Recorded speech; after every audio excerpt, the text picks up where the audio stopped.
If you buy fish in a supermarket, this is your wake-up call.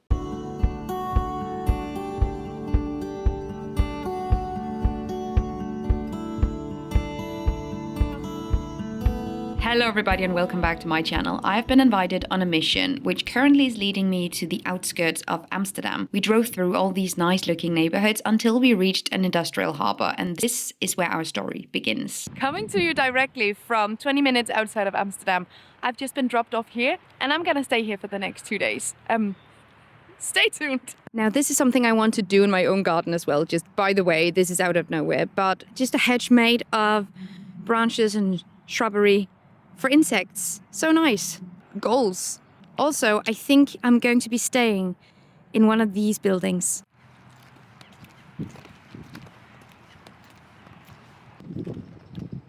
I just checked into my hotel, and before I tell you why I'm here, what we're supposed to do, let me give you a little room tour because this is so neat. There's a little living space here and a little kitchen. In here there is the bedroom. From here I can see a construction site. What a gem. And I don't know, I have this thing with hotel bathrooms. I love them. Except that mirrors in the bathroom are always placed way too high for me. That's where the money is. So I'm currently at Base Camp Hotel outside of Amsterdam with Stop the Dirty Dozen. And I was invited here to help track mega-trawlers through EU waters. Mega-trawlers are absolutely wreaking havoc on ecosystems, have massive carbon footprints, and are basically unscrutinized in the public debate. So we're gonna change that. To fishing boats. The industry pride themselves on supplying the population with food. However, a massive part of the products that come off these boats are fish meal, used for livestock feed and as secondary ingredients. But chances are, if you're going for the cheapest fish products in the supermarket, it most likely also came from a mega-trawler rather than a local fishing boat. We're not talking enough about this, and this happens every single time there is an issue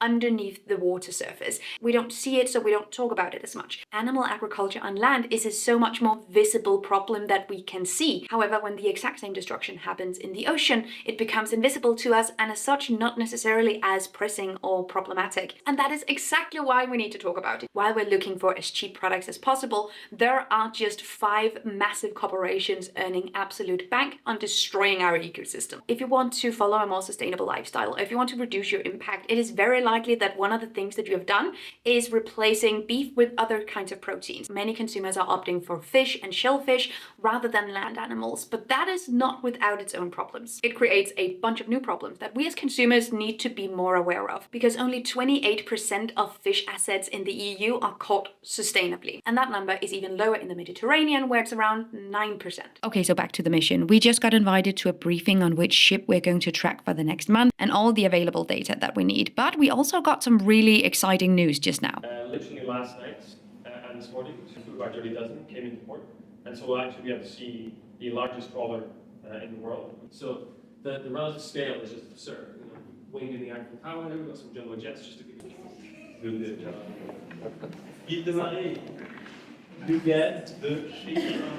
The plot thickens. And this is my boat, the Anneliese Lena, the previously referenced largest trawler in the world. And I will tell you, I am pumped about this. Let's fucking go! So actually, the specific trawler that I am tracking has just docked into a harbor 15 minutes away from here. Guess who's going on a trip? So before we get any further, let's just take a moment to get the terminology straight. There are a few different types of trawling. In bottom trawling, nets are dragged across the bottom. It's kept close to the ocean floor by heavy weights, rigging up the sand floor as it goes. Then there is midwater trawling, or pelagic trawling, where cone-shaped nets are dragged through the water. This is intended for streams of fish like mackerel, sardines, anchovies, etc. This is the practice we know the Anneliese Lena is using. And while it doesn't destroy the ocean floor, that is a really low bar for gentle fishing as an industry, because the issues of high amounts of bycatch still very much so remain. There are other types of trawling defined by the name and the gear and equipment that they use, but for this purpose it's important just to highlight that not all trawling is bottom trawling, but that doesn't mean it's necessarily any less destructive on ecosystems though. The main problem here is the large number of bycatch. Bycatch is when you catch fish that you didn't mean to catch. Fish that doesn't have a commercial value, which means sponges and corals and mammals like dolphins. It means turtles and fish that aren't big enough, fish that are endangered. It means everything, because the net doesn't discriminate. It just takes the whole thing, and everything that can't be sold for a commercial profit is dumped back into the sea. dead. Let's have a little bit of a look at what is actually in this dossier. Woohoo! First of all, I got some stickers. These will be great for vandalizing my local neighborhood. We have Europe's Most Wanted, Rigged Game, this guy that is giving me the vibe of someone from the Fallout game. That fits too. Caught by mega-trawler. I know exactly what to do with this sticker. Anyway, so we each got a ship to track over the next month. Mine is the Annalise Elena, which is the biggest mega-trawler in the world, coming in at 145 meters. It is the biggest fucking thing I've ever seen in my life, which fittingly in the campaign we have named the Ship from Hell. Here we have some key facts about the ship, including a QR code that takes you directly to the tracker. 60-second fact sheet, let me take you through it. Trawling since 2000.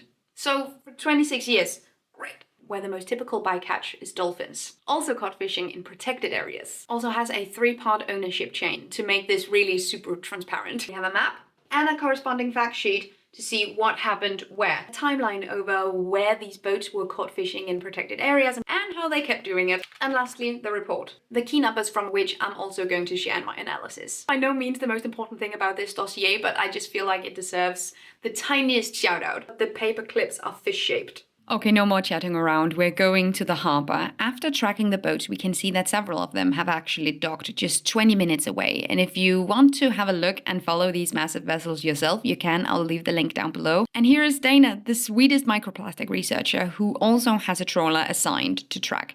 We are finally at the harbour now, and they weren't kidding. This thing is truly massive and able to catch 40,000 kilograms of ocean life every single day. But is it really true that these boats are just given free rein in the ocean? Aren't there any protected areas that they're not allowed to fish in? She asked, leadingly.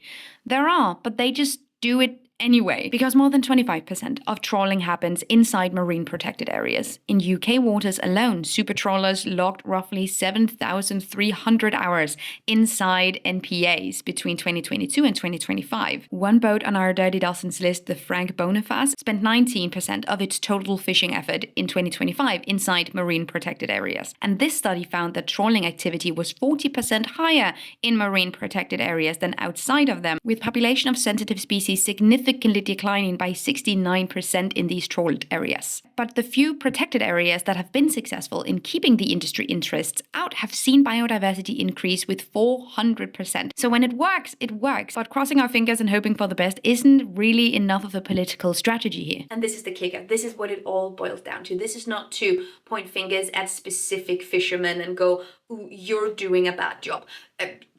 It's more so the corporations that are responsible for these things in their business model. It's cheaper for them to just pay the fine whenever they break the law and then continue to do the same thing rather than changing their business model. Because the fines are relatively small compared to what they earn breaking the law. I need a moment. That is so fucking stupid. My head is pounding. It is a massive problem that our legislation and the political framework here might have the intention of protecting natural biodiversity, but completely fails to do so. So why do we think the legal framework isn't stronger or the fines aren't much greater so these corporations actually feel like they have something to lose? If your guess would be lobbyism, you are absolutely correct. And the more we dive into this, the more insane it actually gets, because 76% of EU fishers are small scale. They are small businesses, yet they receive less than 10% of EU given subsidies to fisheries. Small scale fishers actually make up quite the majority of the EU fishing industry, yet they receive basically nothing in support from governments. But this picture looks very different for mega-trawlers, because both the construction and maintenance of these massive vessels is so expensive that it's not actually a viable business model on its own. Mega-trawlers and their corporations need government funding to have a business, which means that government support gets as high as 20 billion euros a year. AKA our money. I would go as far as to say the only reason why these massive factories in the ocean even exist is because our governments are paying for them. So if this industry is so bad, why haven't we had this public critique available? Why aren't we talking about this more? The main reason why that is because mega-trawlers are benefiting from 3 levels of invisibility. Operational invisibility. They're working at sea, out of public view. The most concrete, like literary form of invisibility. You can't see them necessarily. Whereas we see factories on land, we see intensive animal agriculture, but these fishing boats are basically out of public view. Corporate invisibility. It is basically impossible to keep track of who owns these boats, who operates them, and where they're literally positioned. They change flags and corporations all the time. These vessels change flag and name and color all the time. If there's a scandal with a boat, if it gets public attention, it will change its flags, it will change its name, and it will change its color. And third, political invisibility. They have influence over EU policymakers. They have a lobby organization that is working overtime to make sure that their names are kept out of legislation and public criticism. They have the immense privilege and power to affect legislation, which means, unfortunately, that a lot of legislation are going to be focused on small-scale fishing farmers, hitting them the hardest, whereas the massive mega-trawlers that are actually the main problem go free. So what do we do now? Well, first step on my end was to freeze my ass off on this harbor while filming call to action footage. But you know what? I would gladly do it, and I would gladly do it again. Because the main goal at this point is to show the legislators and political figures that approve these budgets that we do not want our money going into businesses that destroy our environment and ruin our communities. And that is why you can go onto the Stop the Dirty Dozen website and with just a few simple clicks, send an email directly to the Commissioner of Ocean and Fisheries. Just help us flood his inbox. We see over and over again that this kind of initiative actually makes a difference. When we force a topic onto the agenda and push it into the public debate, that is when we start to see change, and that is when we start to have a critical discussion on what we can do to improve our environments and oceans. Because this is not just to take care of nature. Taking care of nature is literally investing in a more secure food system for the future. Thank you so much for coming on this journey with me, and thank you to Stop the Dirty Dozen, to Only One, and to Bloom for providing the data. I sincerely hope you'll consider visiting the website. I've left the link in the description below. Thank you so much for watching. Also, let me know what you thought about this video. If you learned something new or see something from a new perspective, let me know. Thank you so much for watching. Have an amazing day, and I will see you guys next time. Take really good care of yourselves. Until then, bye.